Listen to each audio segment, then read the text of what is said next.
Gálatas, capítulo 4, vamos ler a partir do versículo 22 até o versículo 29.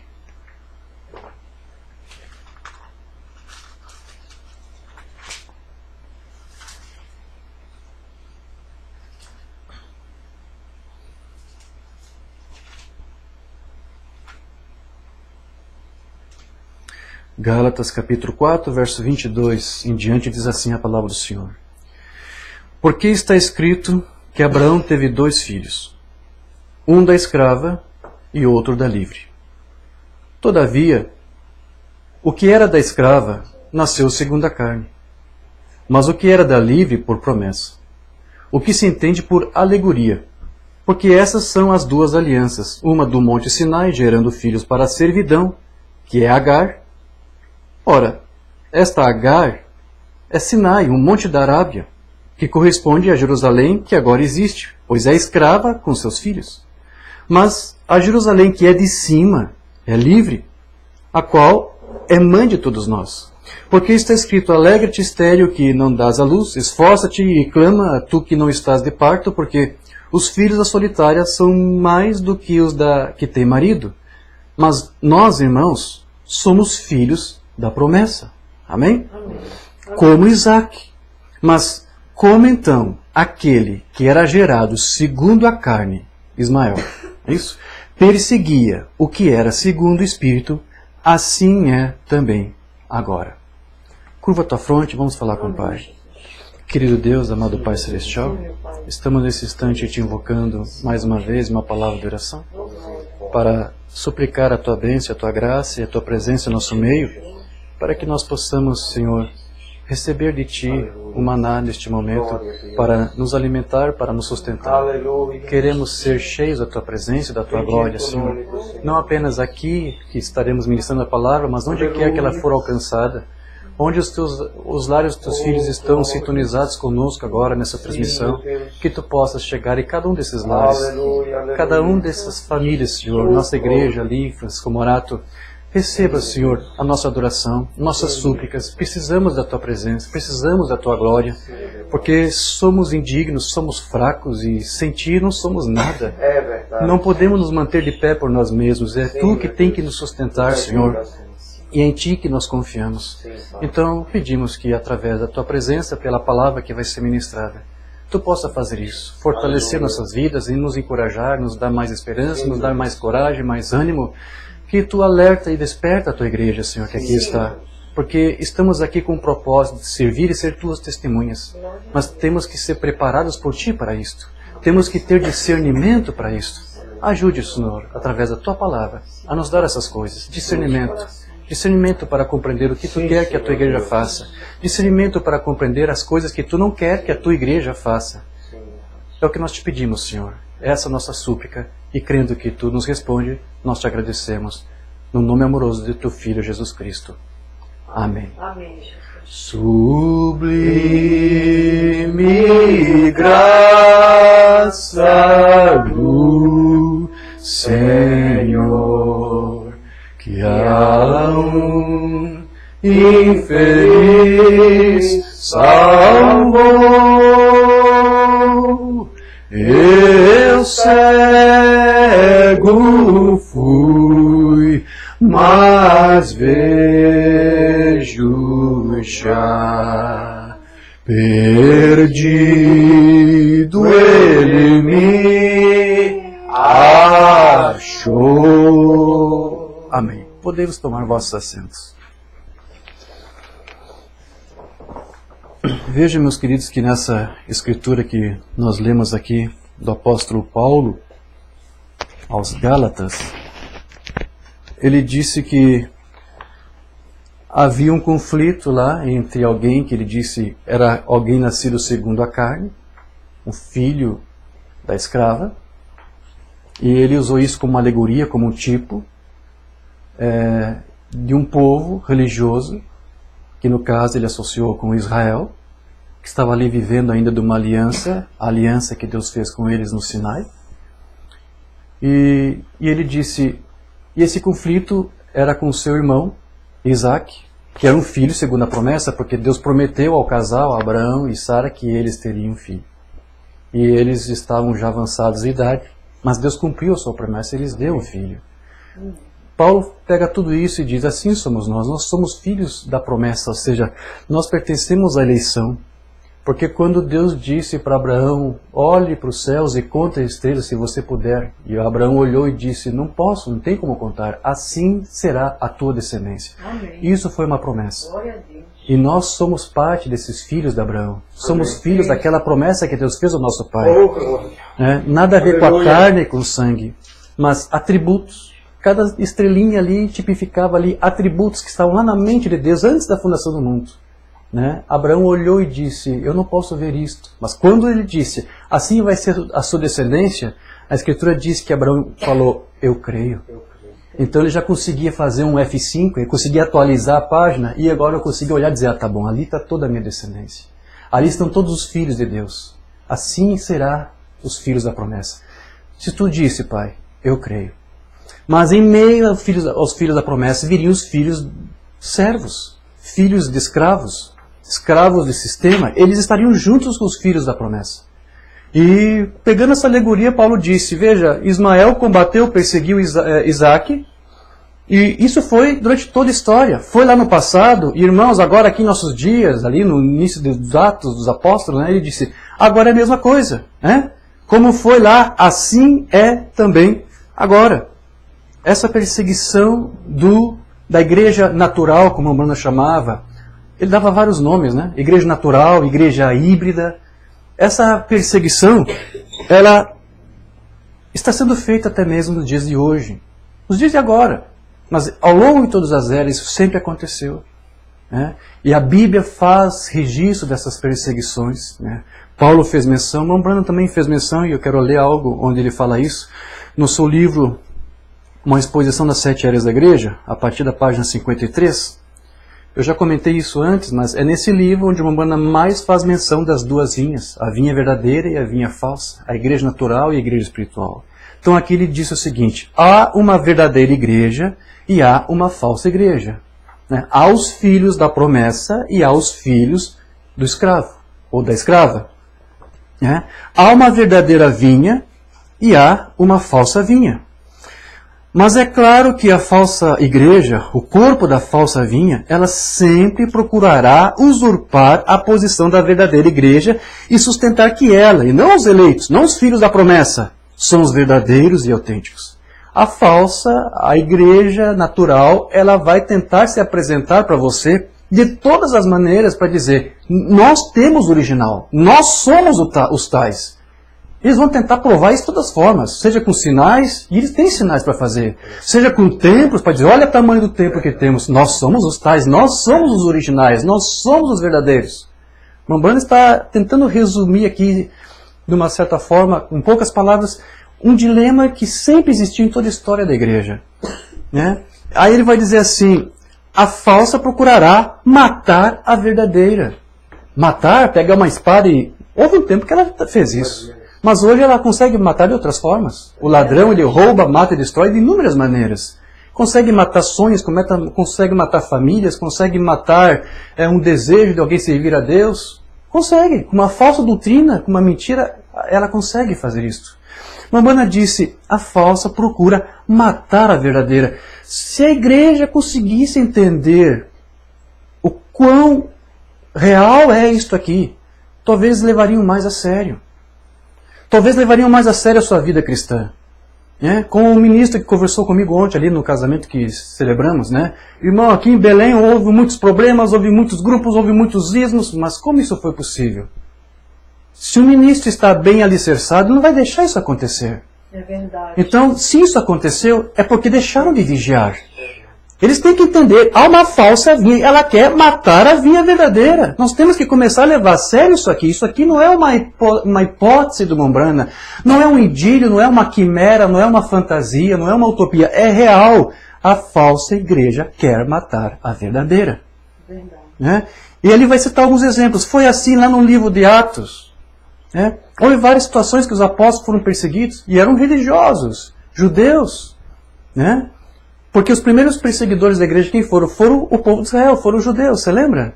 Pegaram lá os apóstolos, prenderam, mataram lá Tiago, não foi? Isso. Teve um Tiago, havia 2 Tiago, né? Um Tiago morreu, prenderam Pedro, sempre perseguindo. Né? O livro de Atos mostra para você. Né? O profeta disse, você vai lá, Filipe, Estevão, não foi?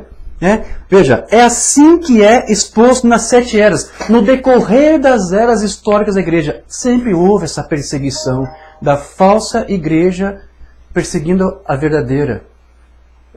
Em especial, nós destacamos a era das trevas, a era de Tiatira, onde ali a igreja romana criava as santas inquisições para condenar todo mundo de herege por não seguir Roma, por não seguir o papado, por não pagar as suas indulgências. Ao longo das eras você vê isso. Ele vai dizer aqui, e é assim que está declarado nas várias epístolas. Sim, Paulo fez menção disso. Paulo chamava dos falsos irmãos. Ele repreendeu os Gálatas. Eu estive aí com vocês, Gálatas, lá na Galácia. Mostrei o evangelho, vocês receberam a mensagem da graça. Mas bastou eu sair daí e vieram falsos irmãos e convenceram vocês que vocês têm que ser circuncidados e vocês aceitaram. Como que foi isso? Veja, isso aqui não é apenas história, isso é lição. Isso é lição para mim e para você.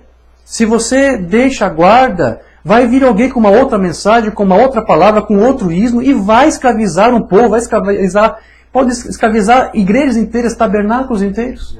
Como esse irmão que disse para mim ontem, olha aqui em Belém há muitos problemas, muitos ismos, mas por que isso aconteceu? Porque deixaram a guarda, baixaram a guarda. Verdade, não é isso? As epístolas mostravam isso, diz Mambrana. Aí ele fala assim, é assim que foi, é assim que é agora, é assim que será. Amanhã vai ser assim, nós não vamos mais estar aqui algum dia, mas vai continuar. Esse mesmo dilema aqui vai acompanhar a igreja. É assim que vai ser. Aí Mambrana diz, não pode mudar. É assim. Então, veja que o apóstolo Paulo aqui, ele fez essa alegoria. Porém, eu quero tomar essas palavras aqui de Paulo para dizer para você que o inverso disso não pode acontecer. Se a falsa igreja persegue a verdadeira igreja não vai sair em perseguição da falsa igreja. Os eleitos não saem perseguindo. Os filhos da promessa não vão atrás, não vão perseguir os filhos da escrava, os filhos da escravidão, do orbe, do sistema. Não vai fazer isto. Então como é que você faz para identificar a falsa da verdadeira? Veja quem é o perseguido e veja quem é o perseguidor. Aí você vai saber quem é a falsa e quem é a verdadeira. É simples. E quando a igreja espiritual que foi estabelecida aqui na terra por Deus começou a dar seu testemunho dessa fé, ela começou então a ser perseguida por essa outra igreja, como o mano chamava, que tem um sistema, que tem uma fé, que tem um zelo, tem uma religião, ela tem um fervor, ela tem uma adoração. Ele faz exemplos de Caim, que foi o primeiro ali que apareceu lá no Éden. Ele tinha um fervor religioso, ele cultuou a Deus, ele adorou a Deus. Mas Deus não se agradou da sua oferta de sacrifício, mas de Abel. E o que ele fez com o seu meu irmão? O que Caim fez? Ele o matou? Aquilo é um tipo do que acontece.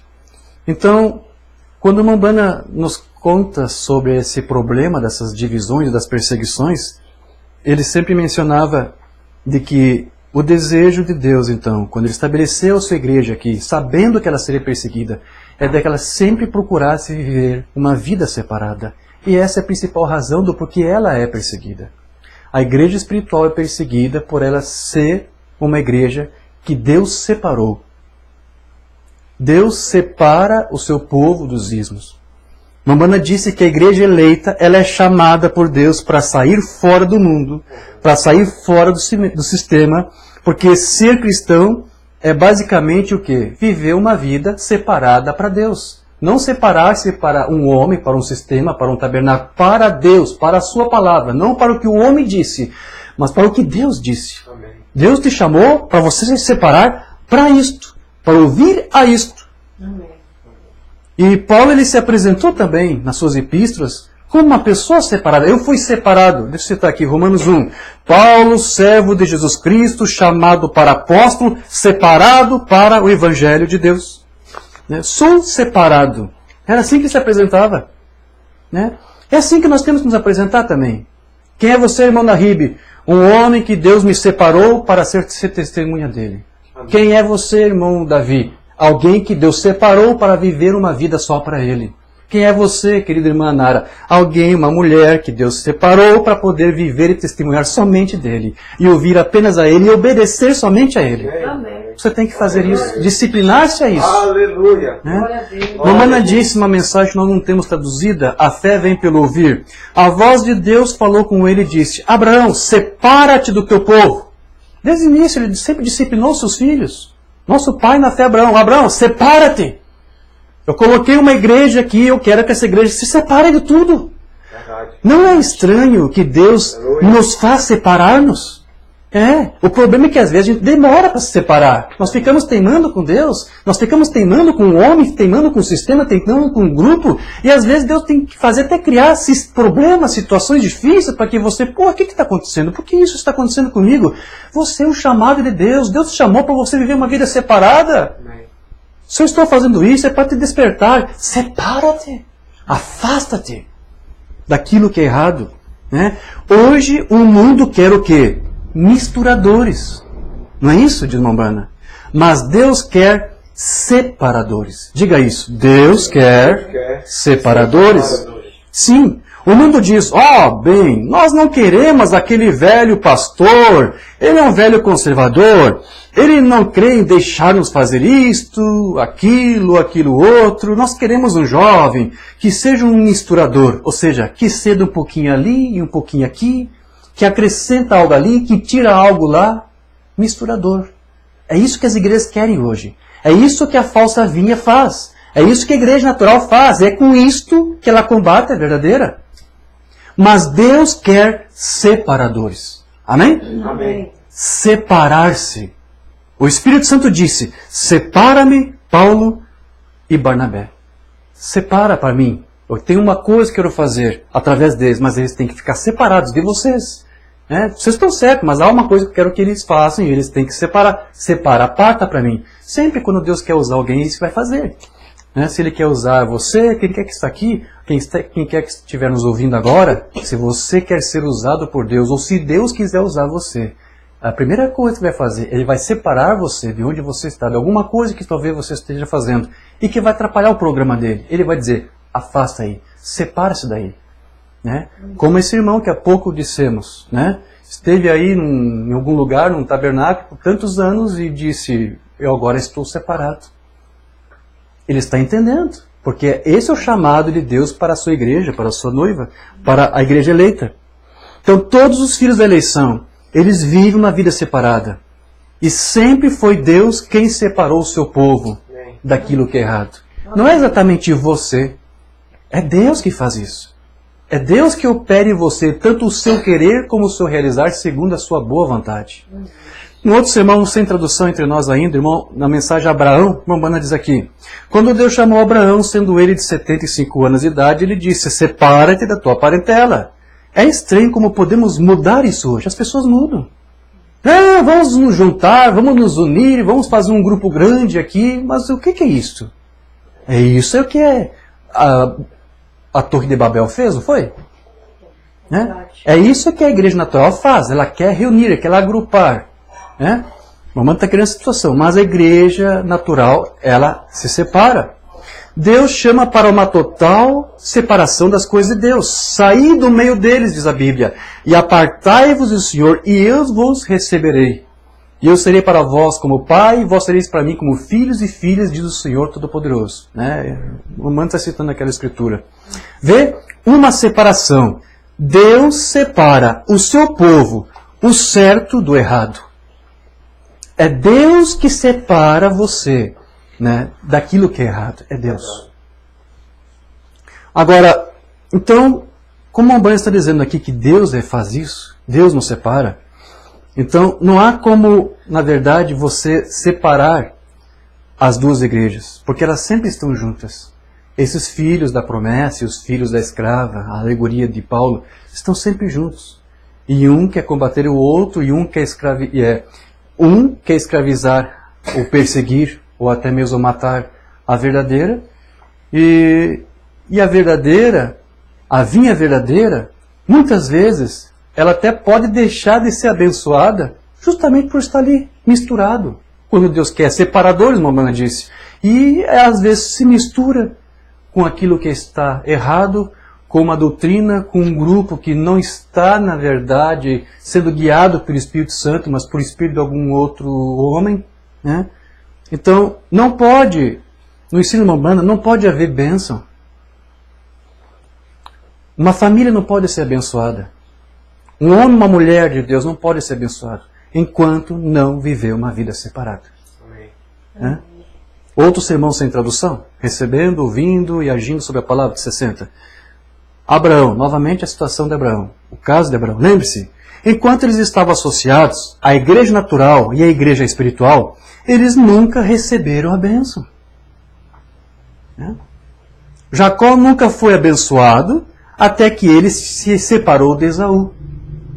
E Abraão nunca foi abençoado até que ele se separou de Ló. Ele somente começou a receber as bênçãos, as promessas que Deus tinha para ele, só começaram a se cumprir quando ele se separou. É isso aqui que o mamãe está tentando despertar para nós. Talvez há promessa de Deus para você, mas Ele quer, separa-te. E uma das coisas que pode impedir é porque alguns filhos dele continuam teimando, insistindo em querer mudar isto, porque ele diz, separa-se, e eles querem ficar misturados. Romano disse que a igreja de Cristo tem que viver uma vida separada. Comigo foi assim. Eu lembro, o irmão Najib foi da igreja quadrangular, não foi, irmão? Eu também fui, nós conversamos sobre isso. Eu lembro, irmão, do tempo que eu era da quadrangular, teve um bom tempo lá que eu passei até necessidade. Eu não tinha trabalho, não conseguia emprego. Mas aí eu participava daquelas correntes que eles faziam lá. Eu acho que não conheceu, talvez tenha até participado. Né? Correntes, fazer votos, não é isso? Eu fazia os votos lá.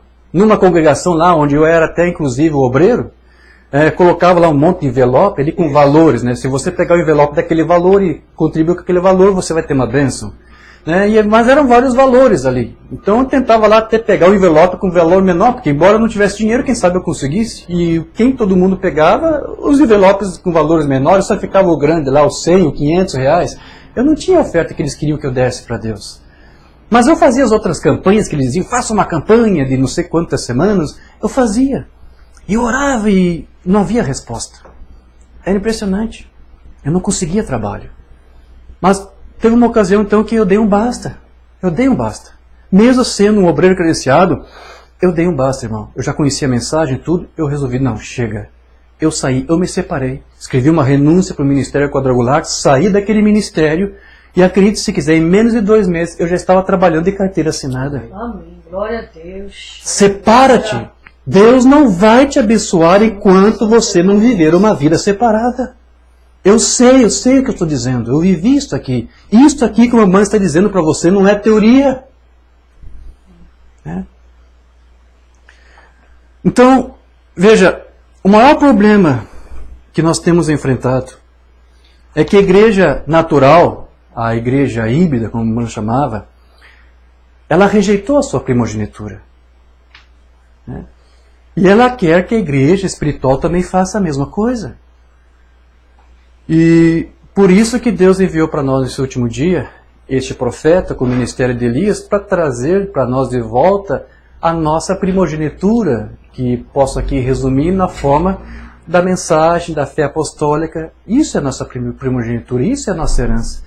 Que estava perdida, a igreja natural, quando se organizou, ela sepultou isso, ela enterrou isso, substituiu por dogmas, por credos, por estatutos, por tradições, por rudimentos humanos. Mas agora, no tempo do fim, Deus agora envia um profeta para fazer o que é isso? Para nos restituir de volta nossa primogenitura, que a igreja organizada sepultou. Mas agora, com esta mensagem, nós readquirimos isso de volta. Né? E aquilo que nós vemos lá em Malaquias, hoje está sendo cumprido em nós. Malaquias 4 diz, eis que eu vos enviarei o profeta Elias, antes que venha o grande e terrível dia do Senhor, e ele converterá os corações dos pais dos filhos e o coração dos filhos a seus pais, para que eu não venha e fira a terra com maldição. Mas desde que a igreja natural se organizou, ela perdeu isto. Ela, como disse, ela sepultou isto. ela perdeu a sua primogenitura. Deixa eu ler aqui como a Mana fala. Outro sermão sem tradução. Combatendo ardentemente pela fé, 53. Volta ao jardim do Éden. Nós até mesmo poderíamos ir antes disso. Mas vamos tomar os 2 primeiros rapazes que nasceram nesta terra, Caim. Em primeiro lugar, na verdade ele deveria ter o direito à primogenitura. Mas perdeu. Caim perdeu sua primogenitura. Né? Porque Deus até mostrou para ele, olha, faça desse jeito. Mas ele não quis. Ele se rebelou contra o que Deus disse. Perdeu a primogenitura. Depois ele diz, mas perdeu exatamente como Esaú. Esaú tinha primogenitura, mas ele perdeu. Você lembra como é que ele perdeu? Por um prato de lentilhas, não foi? Eu fiz uma pesquisa para tentar explicar como que isso foi possível, porque muitos não conseguiam entender, e não faz realmente sentido. Por que que ele trocou a primogenitura por um prato de lentilhas? E só recentemente, através de pesquisas arqueológicas, é que se conseguiu entender isso. Porque havia tábuas aí que foram descobertas na Babilônia, eles dão nome, Mari e Cusi, acho que é isso, em letras cuneiformes, e já conseguiram traduzir todas elas, ou pelo menos boa parte. E ali se viu várias tradições babilônicas. E o que Esaú fez naquele dia foi seguir uma tradição babilônica. Porque havia esse costume naquele tempo de se vender primogenitura. Houve um caso ali, ele cita inclusive o nome da pessoa que fez isso. Alguém falou para o seu irmão, me dê 20 das tuas ovelhas e a minha primogenitura é tua. Era uma prática que existia, mas era uma prática lá da Babilônia. E o que foi que Esaú fez? Ele usou a mesma prática lá, das códigos morais daquela região do seu tempo e disse, olha, me dá um prato de lentilha e já é tua. Por que Esaú fez isso? Porque ele era um misturador. Aquelas leis do homem não era para ele usar para si. As coisas que o homem inventa, as doutrinas que o homem cria, não é para você se apropriar e viver por elas. Você tem que viver uma vida separada. Senão você vai ser um outro Esaú, você vai sacrificar a sua primogenitura. Por isso que mamãe aqui diz, Deus enviou um Elias para nos restaurar de volta isto aqui. Para que você viva pela fé de Cristo. Amém? Assim como a primeira igreja, a igreja mãe, está falando de Roma, ela também fez isto. Ela sepultou a sua primogenitura. Ela rejeitou. Como você quiser chamar, ele disse aqui, a primeira igreja da igreja mãe, está se referindo a Roma, né? Por todo o caminho, perdeu a primogenitura. Então veja, uma vez que um grupo, uma igreja, uma denominação se organiza, então ela está com isso, rejeitando a sua primogenitura, e depois que ela rejeita, ela jamais pode reaver isso outra vez. Está perdido. É um sistema que já está morto. Mas graças ao ministério de Elias, aqueles que Deus separou, a sua raça eleita, eles recebem agora, nesse tempo do fim, a restituição da sua primogenitura. Amém? Deixa eu ler mais outra mensagem sem tradução. A igreja natural e a igreja sobrenatural. Veja, a primeira palavra, a palavra faz a diferença. Isso é o que pensava Jacó. E não importa o que aconteça, eu sei que nunca poderei ser abençoado, a menos que eu tome posse do direito da primogenitura. Né? É dessa primogenitura que eu vou ter que tomar posse. Agora, isso aqui que o irmão Bana está dizendo, é uma figura da igreja espiritual. Né? Ela tem que tomar posse da verdadeira doutrina, da verdadeira fé apostólica, e não abandona isso em hipótese alguma por nada, não troca isso por nada. Porque isso é a vida dela. Né? Essa é a sua herança. A igreja espiritual, ela vai lutar por isso, e ela vai viver por isso. E até o fim, ela não vai misturar isso com mais nada, depois que ela reaver isto. Né? Mas Esaú odiava. E os seus filhos ainda fazem a mesma coisa nesse dia. Os filhos de Esaú odeiam a primogenitura. Eles sempre têm que misturar alguma coisa, tirar alguma coisa aqui, sacrificar algo ali. Né? Eles odeiam isso. Aí ele diz, sempre foi assim. Sempre foi desejo de misturar. Então veja, Paulo disse, foi lá no passado, é assim agora. Uma perseguição. Mombana falava a mesma coisa. Ele disse que sempre quando a igreja natural se encontrou com a espiritual, sempre ocorre uma colisão, irmão Najib. Sempre ocorre um confronto. As duas igrejas, elas são até muito parecidas fundamentalmente. Elas têm seus cultos, sua adoração, seu louvor, seus programas, seus templos. São muito parecidos. Né? Elas até têm uma doutrina muito parecida, um ensino parecido, porém sempre quando essas duas igrejas se encontram, sempre ocorreu um confronto. Caim matou Abel. Ismael perseguiu Isaac. Esaú perseguiu Jacó. O carnal sempre vai alegar ser mais santo e mais revelado que o espiritual.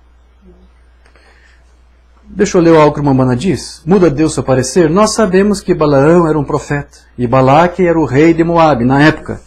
E eles não eram infiéis em Moabe. Eles serviam ao mesmo Deus que Israel servia. Porque Moabe, a nação, foi fundada pelo filho de Ló, com sua filha, e portanto eles serviam ao mesmo Deus. Se você notar, seu sacrifício e tudo mais era exatamente a mesma coisa. Bois, também carneiros, falando da segunda vinda. E agora, se o fundamentalismo é tudo que Deus requer, então Moabe era simplesmente tão fundamental em suas ofertas quanto Israel. Mas nós encontramos agora que Israel está seguindo a linha da palavra. Aqui seria um tipo do natural e do espiritual se encontrando. Quando o natural e o espiritual se encontram, há sempre uma colisão. Porque eles colidem frontalmente um contra o outro. Sempre ocorre essa colisão. Como alguém que falou algo e alguém publicou isso numa rede social, no Facebook. Alguém pegou ali, não vou dizer o nome do ministro, pegou as palavras dele, com uma fotinha dele, escreveu ali as palavras dele. Né? Não sei se ele falou realmente isso, mas eu acho que pegaram uma fita, um áudio, um vídeo, e escrever, né? Fulano tal disse isso. Como é que eram as palavras ali? Você não precisa decretar guerra para ter inimigos, basta dizer a verdade. Eu não sei se eu pude concordar muito bem com aquela frase. Então eu resolvi escrever embaixo, apenas para dar um pequeno conserto, porque para mim não estava fazendo muito sentido. Eu escrevi embaixo assim: quando você fala a verdade, você já está decretando guerra contra alguém que não aceita isto. Então dá na mesma. Você não precisa decretar guerra para fazer inimigos, basta dizer a verdade. Mas quando você fala a verdade, basta você dizer a verdade, isso já é uma declaração de guerra. Isso já é um confronto. A igreja natural já vai se confrontar contra a espiritual. Verdade. Então, o Mambana diz mais aqui: Israel, eu quero representá-lo como uma igreja espiritual. E Moabe era a igreja natural, apenas a igreja. O que nós chamamos de igreja natural. E todos temos certeza de que há uma igreja e de que há uma noiva saindo dessa igreja. Né? Como Abraão que saiu da Babilônia, como Moisés que saiu do Egito. Mas veja, houve um tempo até que a Babilônia saiu de Abraão.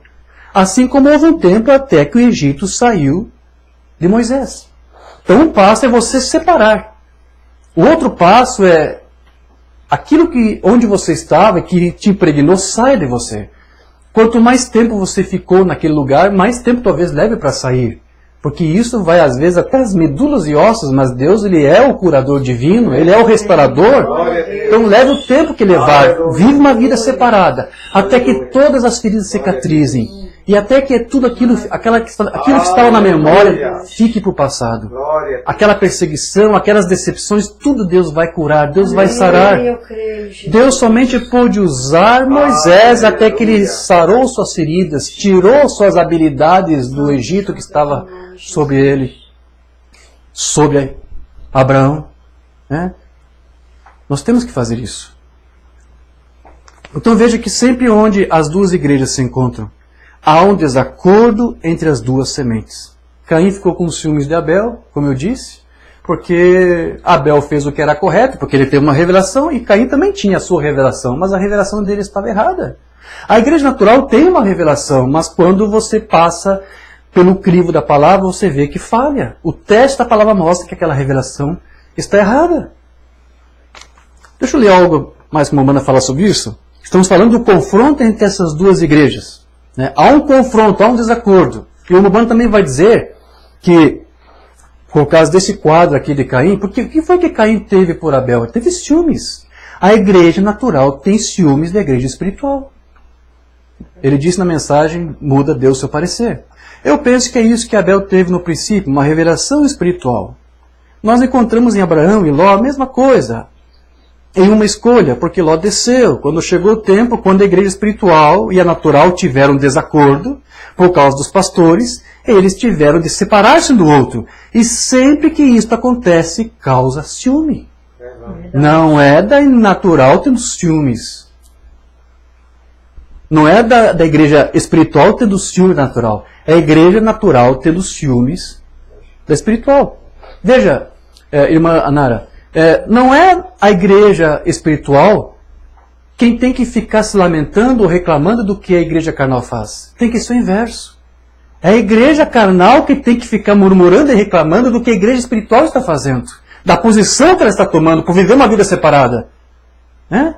Nós temos que parar e dizer, não chega, vamos parar de dizer o que o grupo fez, o que o grupo está fazendo. A igreja espiritual não fica se queixando do que o carnal está fazendo, é o inverso, é o carnal que vai se queixar da posição que você está tomando. É essa disciplina que Deus quer que tenhamos. Porque sempre é um ciúme. E de quem é o ciúme? Não pode se dar da espiritual pela natural. É o inverso. Verificamos que Abel, porque Deus o havia recebido, ele não recebeu a bonita e grande oferta de Caim, pela qual ele tinha tanto labutado. Ele era religioso. Assim verificamos que quando Deus aceitou a revelação de Abel e a sua oferta, isto fez Caim ficar com ciúmes de Abel. Verdade. Então veja, não pode haver ciúmes entre os filhos de Deus, porque essa é uma característica dos filhos escravos, dos filhos da carne, da igreja natural. E ali ocorreu o primeiro homicídio. Nós verificamos que ciúme passou a existir entre os pastores de Abraão e Ló. E assim é hoje. A igreja natural e a igreja espiritual têm uma colisão quando se encontram. Amém. Então veja, a igreja natural pode ter até mesmo uma unção. Pode ter uma unção. Pode ter uma unção, um mover do Espírito sobre aquele ministério, sobre alguma coisa, sobre uma reunião que eles estiverem fazendo. Pode haver um sinal, pode haver um mover até do Espírito. E isso às vezes faz com que muitos se equivoquem e se confundem. Porque eles usam isso como uma vindicação de que aquilo que eles estão fazendo está correto. Mas os sinais, embora esteja presente tanto entre a igreja natural quanto a espiritual, no que tange a igreja espiritual, ela não pode se confundir. Porque ela sabe que, como disse Jesus nas Escrituras, e como depois o Mombrana também veio compreender, o sol brilha para todos, a chuva cai para todos, tanto quanto para os bons quanto para os maus. Então os sinais, o mover do Espírito está por toda parte. Seja um crente da mensagem, ou seja uma denominação, seja o que for, vai haver este mover. Mas o Umbanda fala que há uma pequena diferença entre o mover que cai na igreja natural e da igreja espiritual. Na mensagem, tentando fazer um serviço para Deus. Davi pensou que tinha tudo em ordem. E ele estava inspirado. Está vendo como o Espírito Santo pode ungir um homem? Davi estava errado, mas ele tinha unção de Deus. Aí o Umbanda vai dizer, mas tem de estar na ordem da unção. O espírito exterior do homem, nosso espírito exterior, porque nós temos o espírito, nós temos corpo, alma e espírito. Amém? Jesus também disse, Umbanda disse que Jesus era uma casa de 3 cômodos. Jesus tinha corpo, alma e espírito. Então ele aqui diz, o espírito exterior pode estar ungido com o Espírito Santo e a alma estar tão escura quanto o piche. Então alguém que tem o seu espírito ungido, ele pode fazer sinais. Eu vou até um pouquinho mais longe, alguém que tem unção do espírito, porque é uma unção correta, não é uma unção pervertida, uma pessoa nessas condições, ela pode até mesmo pregar uma doutrina correta. Mas isso ainda não quer dizer que a sua alma ainda está limpa, consertada, endireitada. Ela pode ter até uma doutrina correta, ainda ter motivos errados, objetivos errados. Por que isso? Porque a sua alma ainda não foi totalmente redimida. A unção do Espírito permite você fazer sinais, um ministro fazer sinais e até falar uma coisa que esteja correta. Mas, a menos que ele seja ungido também lá na alma, que isso chegue lá e cele a sua alma, ele não vai ter realmente uma vida transformada. Ele apenas vai viver o quê? Uma personificação. Porque o Umbanda disse que a igreja natural, além de perseguir, ela também tenta o quê? Imitar a verdadeira. Verdade.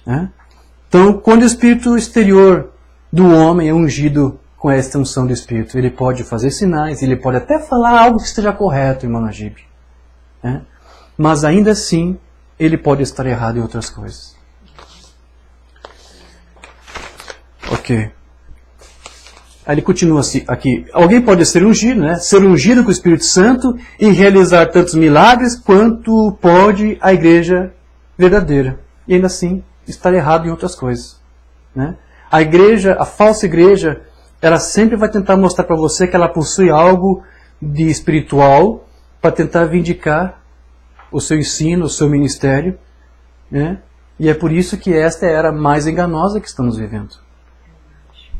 Então nós vemos que a razão da colisão é porque um tenta fazer ou tenta ter a mesma coisa que o outro possui.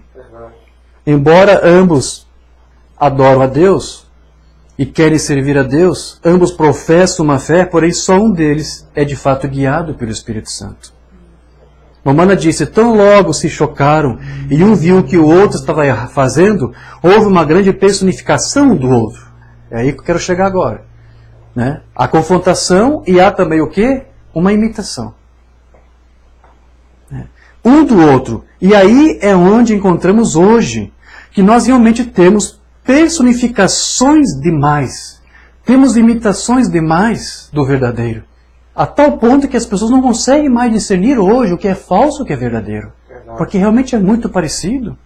E quando você faz isso, diz Umbanda, você está sempre em dificuldades. Você não pode viver a vida de outro. Estudamos isso mês passado ali em Olinda. Pegamos um tema sobre isso. Umbanda, lemos vários sermões onde ele falava, não tente personificar a fé do outro. Tente você ter a tua própria experiência com Deus. Não vá porque teu pai foi, porque tua mãe é crente, porque você creu no pastor que tem uma boa posição, uma boa dialética. Não é isso. Você tem que ir pela tua própria experiência. Verdade. Você tem que ir pelo teu próprio entendimento. Eu creio. Porque se você for apenas pela experiência do outro, não vai durar muito tempo. Verdade. Mas quando alguém tem a sua própria experiência, aí sim, vêm as lutas, os rios podem transbordar, os ventos podem soprar, mas ele permanece firme porque ele está na rocha. Porque ele teve uma experiência, e não foi uma experiência sozinho, foi uma experiência dele com Cristo. Quando você tem uma experiência real com Cristo, pode vir tantos outros problemas ainda, mas você está firme. Porque quando Jesus contou aquela parábola, não foi para pessoas que eram somente pessoas incrédulas, para pessoas crentes. Quando as lutas vêm, os rios transbordam, os ventos sopram, isso não quer saber se você tem fé em Deus ou não. Se você está alicerçado na rocha ou não, ou na areia. Os problemas, as lutas, elas vão vir de qualquer maneira, não quer saber como você estiver. Você pode estar na rocha, ou seja, você pode ser um abençoado, mas você vai passar por algum problema. Algum vento vai soprar, algum rio vai transbordar. Jesus disse isso. Mas se você está na rocha, vai durar pouco tempo. Você vai passar por isso. Você vai sair incólume, nada vai acontecer. Porque você não estava amparado numa experiência de um outro, mas na tua própria experiência. Cristo mesmo te sustentando. Amém. Então, nós temos que ter a nossa própria experiência com essa palavra. Nós precisamos, como meu irmão aqui estava comentando, irmão de eu sempre tenho ansiado de ter uma experiência com Deus. Né? Isso é possível? Claro que é possível. E você precisa ter isto. Quando você tiver essa experiência, você não vai mais tentar imitar o outro, você não vai mais tentar personificar o outro. Não podemos personificar alguma coisa. Nós temos de ser simplesmente o que somos. Você não deve nunca tentar. Se este sujeito faz algo, porque ele o faz, você pensa que tem de fazer também? Não faça isso, diz Umbanda. Não. Agora porque você tem grupos desviados da mensagem, permitindo ministros divorciados continuando a pregar, agora você vai fazer a mesma coisa que eles estão fazendo? Não. Agora porque você tem grupos desviados da mensagem de Umbanda, pregando o unicídio nacional, só porque eles estão fazendo isso, você vai imitar, personificar isso e vai fazer a mesma coisa? Não. Não personifique isso, isso está errado. Não tente imitar os exemplos errados. Verdade, verdade. É por isso que está acontecendo isso. Eles não estão tendo referência. Só porque alguém, fulano tal, com tal status, com tal posição, pregou uma perversão, porque ele você vai seguir? Não faça isso. Não imite isso, diz uma Umbanda. Não faça isso. Você é um indivíduo para Deus. Amém. E não devemos tentar personificar uns aos outros. Glória a Deus. Não. Isso é verdade. Não seja uma personificação, seja o artigo real, genuíno de Amém. Deus. Outra coisa que ministramos, eu acho que foi lá em Viamão. Nós falamos no ensino do irmão Brando, ele disse, Deus nunca vai conseguir operar em nós até que nós tiremos o nosso eu do caminho, da frente dele. Enquanto nós estivermos na frente dele com nossos próprios pensamentos, nosso próprio querer, nós vamos ser um confronto para Deus. E você acha que você vai prevalecer diante de Deus? Não. Deus não vai conseguir te abençoar.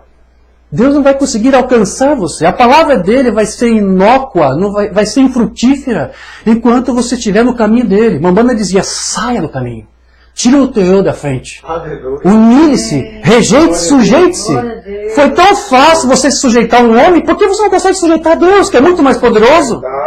Você consegue sujeitar o sistema do homem e ser escravo do homem e não colher nada? O que te custa sujeitar a Deus e o sistema de Deus? Você vai colher muito mais fazendo isso.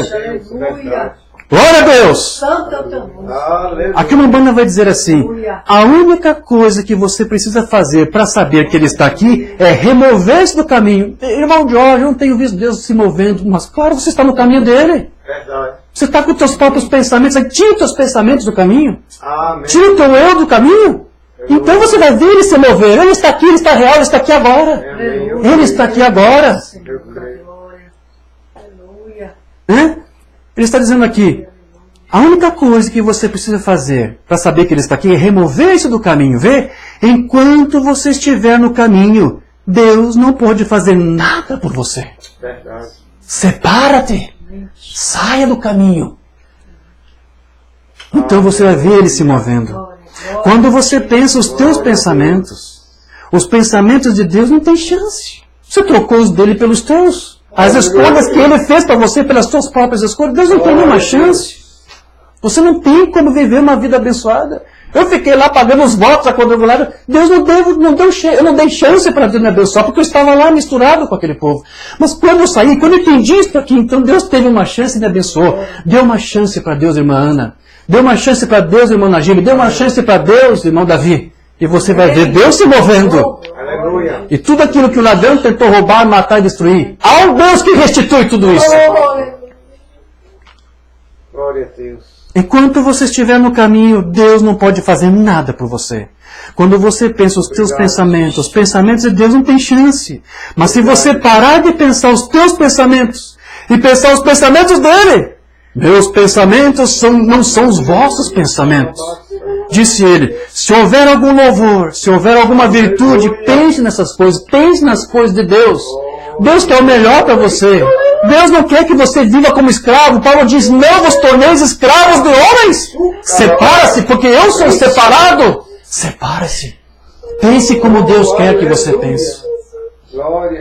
Não é o que alguma igreja vai dizer sobre isso, mas é o que Deus diz sobre isso. Pare de dar ouvidos ao que o homem diz para você fazer. Pare de dar ouvidos ao que o sistema diz que você tem que crer que é o correto. Esqueça isso, separa-se disso. Ouça Deus e você vai ver Ele se movendo em você. Glória a Deus. Todos os homens que ficaram no caminho de Deus tiveram problemas. Moisés se colocou no caminho de Deus, teve problemas.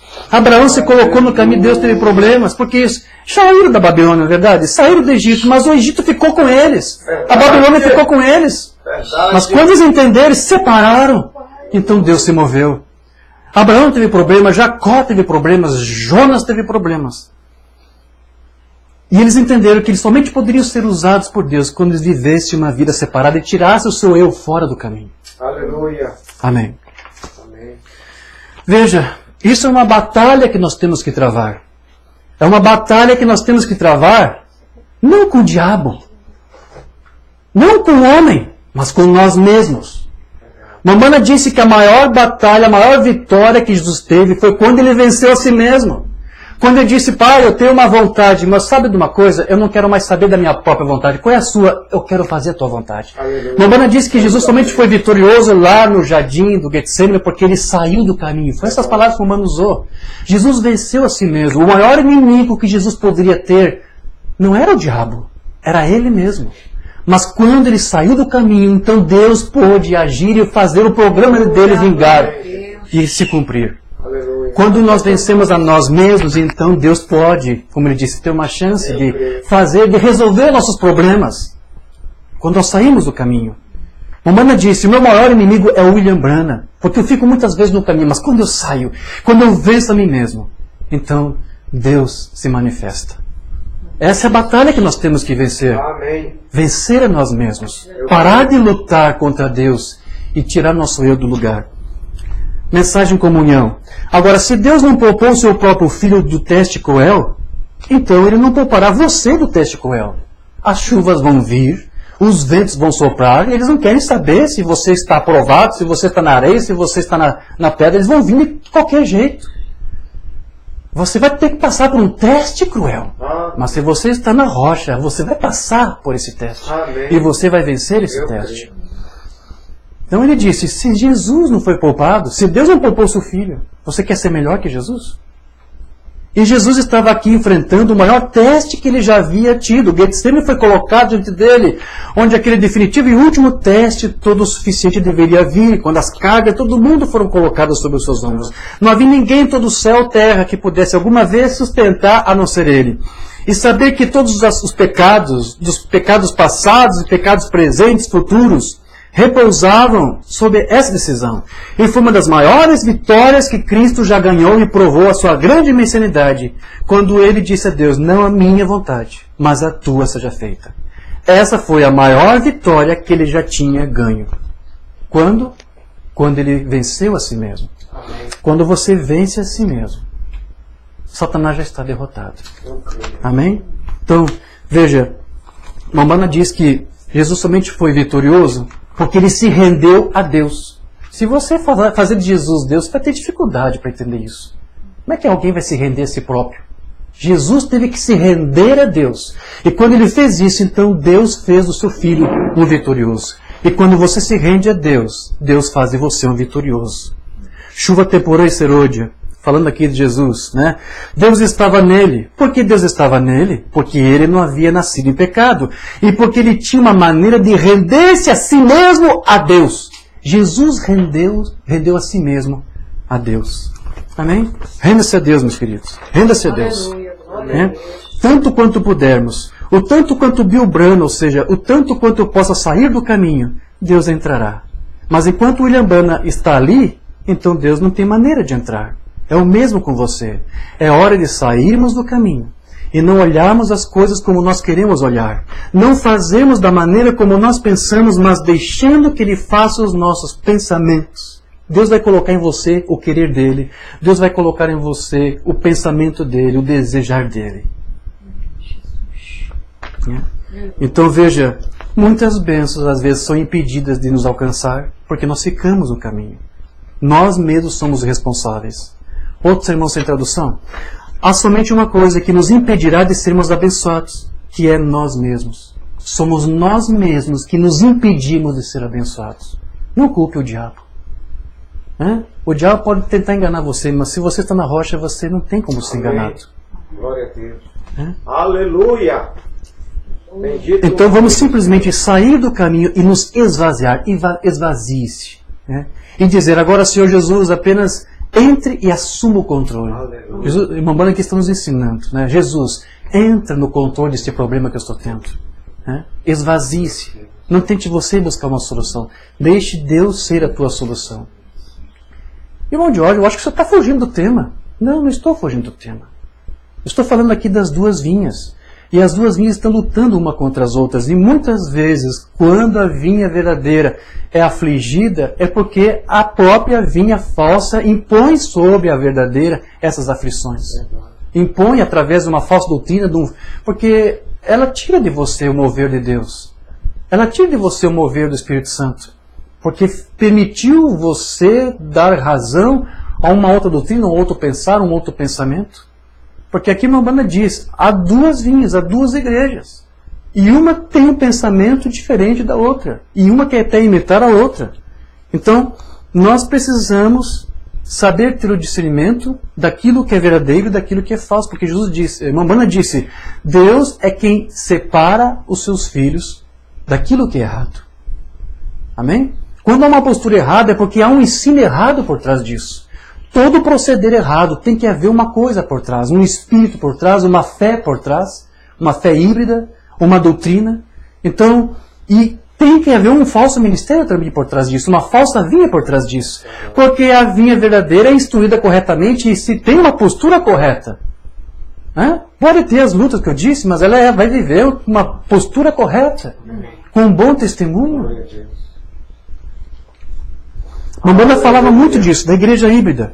A fé híbrida, ela pode produzir somente uma única coisa. Mamona disse que era o quê? A morte. a igreja híbrida, a fé híbrida, somente pode produzir morte. Por quê? Porque ela está morta. Ainda que ela consiga produzir muitos resultados, templos bonitos, popularidade, né? Mas está morta. Nós estamos aqui em Belém, e ontem, né, irmão Najib, nós fomos ali visitar o templo da Assembleia de Deus, né? A Assembleia de Deus começou aqui no Brasil, o movimento pentecostal da Assembleia de Deus começou aqui em Belém. Eu resolvi ir ali, né, entramos lá e visitamos aquele templo enorme de grande, né? E estava tudo vazio, conseguimos fazer um turismo lá por dentro, né? Até subimos lá, subi na plataforma lá, fiquei atrás do púlpito, né, deles e tirei uma foto lá. Você fez isso, irmão Jorge? O que tem de mais? Mambana foi lá visitar lá, o púlpito de quem? John Wesley? John O que tem de mais? Um símbolo lá do metodismo. Eu apenas fui visitar ali um símbolo ali do pentecostal ali no Brasil. Aleluia! Mas enquanto eu estava ali, irmão, né, depois me veio o pensamento, o que é aquilo ali? Hã? A mesma coisa que uma banda disse que vai acontecer quando vier o aperto. Quando vier o aperto, principalmente sobre a noiva, né, não interessa onde ele estiver, vai haver um aperto. E se você não sujeitar a tudo aquilo que o anticristo impôs sobre você, ou você sujeita, ou você vai ter que fugir, você vai ter que fazer uma coisa. Antes que a igreja seja arrebatada, vai haver um aperto espiritual, que depois vai culminar num aperto físico real. Mas vai haver um pequeno aperto aí. Né? Então, quando ocorrer o aperto, o que esses templos vão ser? Hã? Armazéns do anticristo, só isso. Só. Verdade. Eu vejo aí templos, tabernáculos. Vamos agora para a mensagem. Tem tabernáculos grandes, enormes. O irmão Najib disse, eu vou te mostrar um tabernáculo. Não, mas não precisa. Porque quando eu olho, só que eu vejo ali são sepulcros talhados, cisternas rotas, armazéns para o anticristo. Eles dizem, isso aqui é o nosso tabernáculo. Eu faço um F5, eu atualizo a página e eu vejo armazém do anticristo. Para que se preocupar em construir grandes tabernáculos para o anticristo? Não é para Cristo, é para o anticristo. Nem o Obama teve essa preocupação. Ele não pensou, olha, vou fazer um outro tabernáculo maior do que esse, porque não dá, não tem jeito, não tem espaço para você. Ele fez isso, só deu uma reformada, não é isso? Mas tem alguns que se preocupam em fazer algo maior. Por que isso? Porque é outra mensagem que eles têm. É um outro William Branham que eles inventaram ali. Se o William Branham fizesse o que eles fazem, não, irmãos, vamos sair aqui do tabernáculo, Branham Jeffersonville, vamos construir um tabernáculo maior. Ele seria hipócrita, porque ele disse que isso tudo viraria armazéns para o anticristo. Por que eu ia desperdiçar dízimos e ofertas do povo de Deus para construir templos maiores para o anticristo? Não, irmão Jorge, não, no nosso tabernáculo não vai ser assim, irmão Jorge, não. Quando vier o aperto, irmão Jorge, nós vamos ficar aqui, nós vamos ficar louvando a Deus, porque é um tabernáculo grande, consagrado a Deus, e a cruz de fogo, irmão Jorge, vai estar lá na porta da frente, lá impedindo que o faraó entre com o seu exército, o cavalo e o seu cavaleiro. Continue pregando esse maná envernizado, cheio de vermes para o povo, para você ver no que isso vai dar. Isso é uma mentira. Verdade. Isso é hipocrisia. Armazéns para o anticristo. Mas a igreja híbrida consegue produzir isso, irmão Najib. A igreja híbrida produz templos. Ela faz isso. Templos bonitos. Mas uma banda falava que isso não era a árvore da vida, isso era a árvore da ciência do bem e do mal. É essa árvore que faz isso. Não sei se separei alguma coisa aqui, acho que sim. Condenação por representação. Como sempre tenho dito, se comer maçãs fizesse com que as mulheres percebessem que estavam nuas, é melhor que passassem as maçãs novamente. Verdade. Falamos um pouco sobre isso ontem na cerimônia de casamento, né? A banda menciona, desculpe, mas não foi maçãs lá no Éden. Eu não digo isto para ser grosseiro, mas estou dizendo agora para chegar a um ponto, que é a verdade. Não foi macieira. Tomemos uma outra árvore da fé, que Eva tomou. Aquela árvore proibida de incredulidade. A árvore da ciência do bem e do mal. Mambana disse que era uma árvore de fé, irmão Najib. A árvore da vida é uma árvore de fé. E a árvore da ciência também é uma árvore de fé, mas é uma fé hibridada, que mistura. Deus disse que uma certa coisa acontecerá. Ela deveria ter deixado isso sozinha. Ela deveria ter crido da maneira como Deus disse, mas não. Satanás se aproximou com a sua teologia e ela misturou isso e deu depois isso a Adão. Nós falamos isso ontem, né? Isso causou o quê? Uma fé híbrida.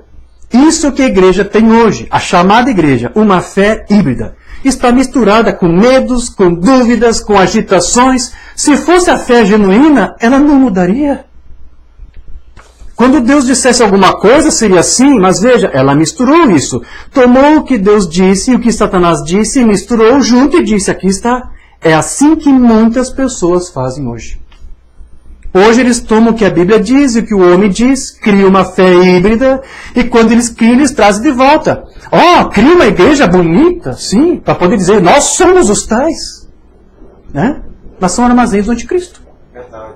Com certeza, mas não há vida nela, está morta, porque é híbrido. Uma fé híbrida. Deixa eu tomar uma água. Eu creio que Deus foi, sim, mas agora ele não é mais um curador hoje. Isso é fé híbrida. Verdade.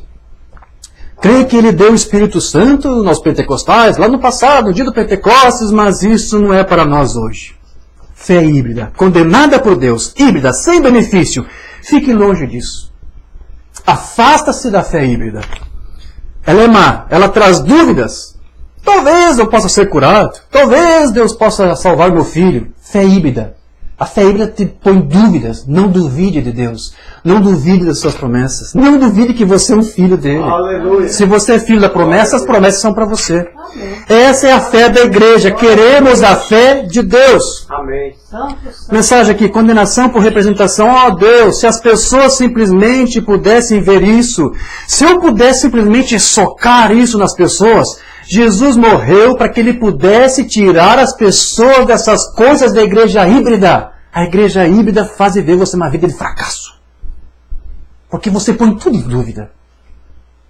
Para que ele pudesse afastar as suas mentes e a fé para longe do que o homem disse, de volta ao que Deus disse. Levar você de volta para o que Deus disse. Então veja, assim nós chegamos mais uma vez àquela confirmação da verdade bíblica, de que a fé sem obras é morta. Você tem que demonstrar que tem uma fé genuína com obras, e muitas vezes essas obras não é você construir um grande templo, é você demonstrar com a tua própria vida. A tua própria vida vai ser uma obra. Uma demonstração do que Deus tem feito por você. Do tipo de vida que você vive, do tipo de confissão que você tem. Romana disse, depois nós verificamos que Abraão não obedeceu a Deus de uma vez. Porque a Babilônia não estava nele. Saiu de lá, mas a Babilônia continuou com ele. Agora ele se preparou e teve fé na promessa. Mas veja, ainda podemos ter fé na promessa e depois não obedecer. Não, eu não discordo, isso está correto. Mas uma coisa é você concordar, outra coisa é você sujeitar ao que você diz que está certo. E ainda assim nos atrapalhará. Vai atrapalhar. Deus não quer que você faça elogios das fitas. Deus quer que você creia nas fitas. Deus quer que você creia na palavra falada e na palavra escrita. Agora você pode dizer, eu creio no Espírito Santo, creio que devo ser batizado com o Espírito Santo. Agora, não importa o quanto você crê. Você tem que obedecer a essa comissão. Só a fé não vai funcionar, porque a fé sem obras é morta. Você tem que obedecer. Então quando você obedece ao quê? A ações, a obras. E é isso que vai mostrar se você aceitou de fato a fé que você disse que era boa. Obra, faça. Agora, como eu tenho costume de dizer, o inverso disso também é verdadeiro. As obras sem fé também são mortas. Semana passada, duas testemunhas de Jeová chegaram lá no portão da minha casa. E eu sempre os recebo. Eu abro o portão e os recebo. Porque, sabe, às vezes eu fico curioso, eu fico pensando, qual é a abordagem que eles vão usar para falar as suas heresias para mim? Eu fico curioso, deixa só para experimentá-los. Eu deixei eles entrar para ver o que eles falavam, mas eles não usaram uma abordagem boa. Eles perguntaram para mim, você gosta de Cristo, você gosta da palavra? Como é que eu vou dizer? Eu tive que ser franco, eu sou um ministro, eu prego a palavra. Eu não quis ser hipócrita ou fingir para ver, não, aí eu não... Já cortou um pouco o meu assunto. Eu queria ver onde ele queria ir. E porque eu disse que eu já era ministro, então eu já o inibi, já deixei de mãos amarradas. Não vai perder tempo com alguém que já foi evangelizado, que já foi salvo, não é isso? Eu vou ter que procurar um outro que não foi. Então já deixei eles meio sem operação, mas ainda assim começaram a falar alguma coisa. Eu queria ver como é que eles iam sair para poder ir embora de uma vez, para se despedir, né? Aí eles ficaram falando algumas coisas, tivemos algumas conversas, e eles disseram, olha, nós estamos aqui porque você sabe, a Escritura diz que a fé sem obras é morta. E nós estamos aqui para fazer as obras, falar da nossa fé, da nossa palavra, do nosso testemunho. Eu disse assim, mas o inverso também é verdadeiro. As obras sem fé também são mortas. Você pode fazer todo tipo de obras que você conseguir fazer. Você pode construir todos os tipos de templos que você conseguir construir. Mas se o tipo de fé que te estimulou a construir o que você construiu, a fazer as coisas que você fez, não for a fé genuína, essas obras todas, esses tempos todos, tudo isso é morto. As obras sem fé também são mortas. As obras serão vivas se a fé que está por trás dela for uma fé viva, não a fé de um homem, não a doutrina de um homem. Amém, meus queridos, já vou estar encerrando, tem coisa aqui que eu estou pulando, viu? Depois eu vou colocar o texto integral para os irmãos acompanharem. Outra coisa, só para nós encerrarmos, outra coisa que tratamos foi lá no Rio de Janeiro, lá em Cardoso Moreira. Nós estudamos lá onde o irmão Bana nos fez lembrar que nós temos que ter as duas miras, não foi isso, irmão? O irmão Najib foi militar. Você tem que ter as duas miras alinhadas. A palavra na frente e a alça de mira, que é as fitas, que é a palavra falada. Por que há tanto problema aí? Porque eles não estão sabendo alinhar as duas miras. Agora, e por que eu estou mencionando isso? Porque a igreja natural faz isso. A igreja natural não sabe alinhar as duas miras. E isso é coisa para a igreja espiritual. A igreja natural vai ir para o extremo, vai ficar só com a Bíblia e vai rejeitar a mensagem do irmão Branham, esse William Branham é falso, ou vai ficar só com as fitas, vai rejeitar as escrituras, mas a igreja natural ela fica alinhada com as miras. Por isso que ela é vitoriosa. Quando eu conheci o meu sogro lá no México, fiquei espantado. Eu considero ele um fenômeno. Porque você pode contar nos dedos lá, entre os crentes da mensagem, quem crê como nós, como crê na mensagem do irmão Branham. Porque todos nós são unitários. Mas ele não creu no unicismo. Mas ele nunca leu uma mensagem de Liveio. Ele nunca leu uma mensagem de Brian Kosorek. Como eu tenho dito ali, nós não viemos aqui para Belém para falar da mensagem da doutrina de Liveio, da doutrina de Brian Kosorek. O que nós pregamos aqui é a doutrina da mensagem de William Branham, que é a doutrina de Cristo. Amém. É a nossa primogenitura restaurada. Amém. Mas esse meu sogro não conheceu nada disso. Mas sabe, ele sabia que Jesus não era seu próprio pai. Ele sabia que Deus não é um como o seu dedo é um. Ele não se confundiu com a doutrina unicista. E eu perguntei, como foi isso possível, irmão José Luiz? Eu nunca deixei as duas miras fora do foco. Eu continuei lendo a Bíblia, mesmo ouvindo a mensagem do William Branham. Foi isso que fez a diferença, meus queridos. Amém. Por que nós estamos nesse posicionamento? Porque cremos no homem, ele veio? Não, porque nós temos as duas linhas alinhadas. Amém. Graças a esse irmão, meu sogro, não precisou desse ministério. Deus o ungiu, porque o Espírito Santo é que guia seus eleitos, suas testemunhas. Mas nós precisamos do empurrãozinho. Livei nos deu um empurrãozinho para nos alinharmos corretamente. Amém. Assim como tem feito o Brian Kosorek, porque Deus ainda tem um ministério aí. Deus ainda usa o ministério para nos endireitar, para nos corrigir, para nos alinhar. Agora, a igreja natural está totalmente desalinhada, está totalmente desordenada. E isso faz o quê? Com que, uma vez influenciando, inclusive a igreja eleita, a igreja espiritual, ela ceda o seu espaço para um arrazoamento, de forma que, como disse o irmão Branham, Deus não tem chance. Uma dúvida que faz Deus ser inoperante em nossas vidas. Temos que aceitar a palavra, temos que nos render à palavra e deixar de ouvir a um homem para ouvir a Deus e servir a Deus. Quando você faz isso, então você vem a sua herança, porque nós, como filhos da promessa, nós temos uma herança. E a promessa é de que a herança será consumada e entregue para aqueles que viveram para Ele. Então, embora nós sejamos aí perseguidos, como disse Paulo, como foi no passado e agora a mamãe diz a mesma coisa, Deus ainda tem uma herança. E a herança é nossa, e será nossa, se nós estivermos alinhados com essa fé, se nós estivermos alinhados com essa palavra. Amém? Eu só quero ler uma mensagem aqui de Mambana e já vamos encerrar. Eu sei que o meu Redentor vive, não temos traduzido. Eu acho que eu vi essa palavra pouco antes de vir, por isso que eu quis traduzir, eu quero ler para você. Todos os poderes do inferno podem apostar contra isso. Contra a palavra de Deus, contra as promessas que Deus tem para você, mas aqui ele diz, mas prevalecerá. As promessas de Deus para nós prevalecerá. Amém.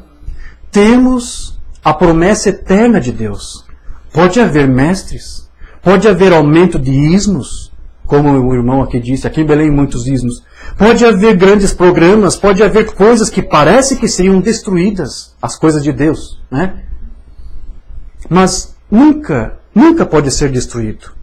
É o propósito de Deus ver que isso prevalecerá. Então, não depende de mim e não depende de você se será destruído ou não. Cabe a Deus. E podemos ter certeza disso, que Deus nunca permitirá que a nossa herança seja destruída. Pois é o propósito dele dar esta herança para nós. Esse propósito. A herança é para nós. E quem somos nós? A noiva, a igreja espiritual. E o irmão Brana disse, é um grupo bem pequeno, irmão Najib. Nós temos falado sobre isso. E eu disse que ia ser a última mensagem aqui do irmão Brana que eu ia mencionar, não. Só quero ler mais uma outra aqui dele, onde ele fala isso. Também é um sermão sem tradução. Deus tem um sistema. Não é um sistema antigo, não é um sistema do homem. É o sistema dele. É um novo sistema. Na verdade não é novo, porque é o mesmo sistema que foi restaurado. É novo por causa que se perdeu ao longo das eras. Ele está trazendo a sua igreja para cima. Eles estão ficando menores em minoria o tempo todo. A noiva, essa igreja espiritual, como a banda fala, está ficando cada vez menor. Está se afunilando, irmão Najib. É um grupo pequeno. Por isso que a banda disse, parece que vai ser destruído. Não é isso? Mas as promessas de Deus, a herança que Deus tem para os seus filhos, Deus vai entregar. Porque aqui ele está dizendo, mas ainda assim, esse pequeno grão de Deus ainda está avançando. Amém. Lá em Francisco Morato, lá em Chapecó, há um pequeno grãozinho lá, mas não vai morrer. Lá em Santa Catarina, lá em Paraná, lá em São Paulo, Rio de Janeiro, é um grupo pequeno. Mas aqui o Urbana diz, ela vai continuar avançando, ficando mais poderoso e poderoso o tempo todo. Por que isso? Porque aceitou servir a Deus e não aos homens. Amém? Amém. Nos colocamos de pé. Querido Deus e amado Pai, te agradecemos pelo tempo que aqui tivemos para meditar em todos esses ensinos que o teu profeta nos deu. E entendemos, Senhor, que parece que muitos dos teus filhos estão passando por uma pequena amnésia espiritual porque esqueceram essas coisas. Mas obrigado, Senhor, por tu nos restaurar essas verdades que estão nas Escrituras, que estão na tua palavra, e das quais nós entendemos que foram restauradas porque essa é a nossa herança, essa é a nossa primogenitura. Senhor, se houve aqui sonhos, Senhor, teus filhos que estão nos ouvindo agora, sonhos, desejos, meu Pai, que têm sido enterrados, vidas, famílias que têm sido feridas, machucadas, escravizadas, que estavam pensando que estavam ouvindo algo que estava correto, mas que na verdade faziam que eles viviam uma vida misturada quando tu nos disse, separa-se. Separa-te. Senhor, ajuda-nos a vivermos uma vida separada. Visita cada lar, visita cada família, para que as tuas bênçãos, a tua herança chegue até eles, que a tua glória chegue até eles, Senhor. Onde houver um filho teu que aceitou sujeitar a ti a tua palavra, posicione ele nessa palavra, Senhor, e dê vitória a eles. Os ventos ainda podem soprar, os rios ainda podem transbordar, mas se eles se separarem, eles vão permanecer em pé. Nós pedimos essa bênção, Senhor. Dê a vitória para a tua igreja. Porque embora ainda haja uma mistura, tu ainda tem testemunhas. A tua noiva ainda está dando testemunha. E ela vai continuar fazendo isso até o dia que tu não quiser mais que ela dê testemunho, que tu recolher ela, para que o anticristo tome posse dos seus armazéns e tudo que está aqui, e aquilo que pertence a ele. Enquanto que nós estaremos lá na ceia da boda do Cordeiro, desfrutando de tudo aquilo que é a nossa herança. Enquanto vivemos aqui, Senhor, permita cada filho teu, cada filha tua, viver uma vida vitoriosa. E que nada tome a sua herança. No nome de Jesus Cristo. Amém. Graças a Deus. Amém.